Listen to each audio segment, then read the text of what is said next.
This video answers the search, how to buy shares of CLP Holdings Ltd, and explains the basic steps in plain terms. CLP Holdings Ltd is an electric utility serving Hong Kong, listed on HKEX with the ticker 00002.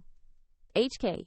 This is an educational overview, not financial advice. To buy shares, you need a broker account, and here we use eToro as a neutral example.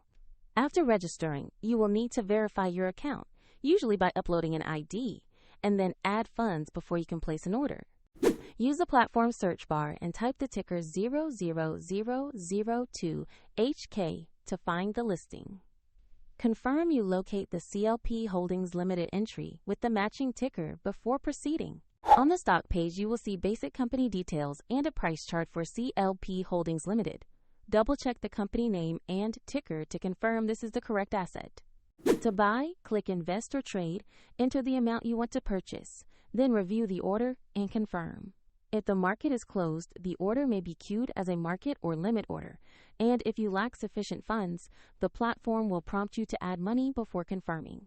Once executed, your position will appear in your portfolio and you can monitor it there. A link to eToro is in the description if you want to follow the same steps shown.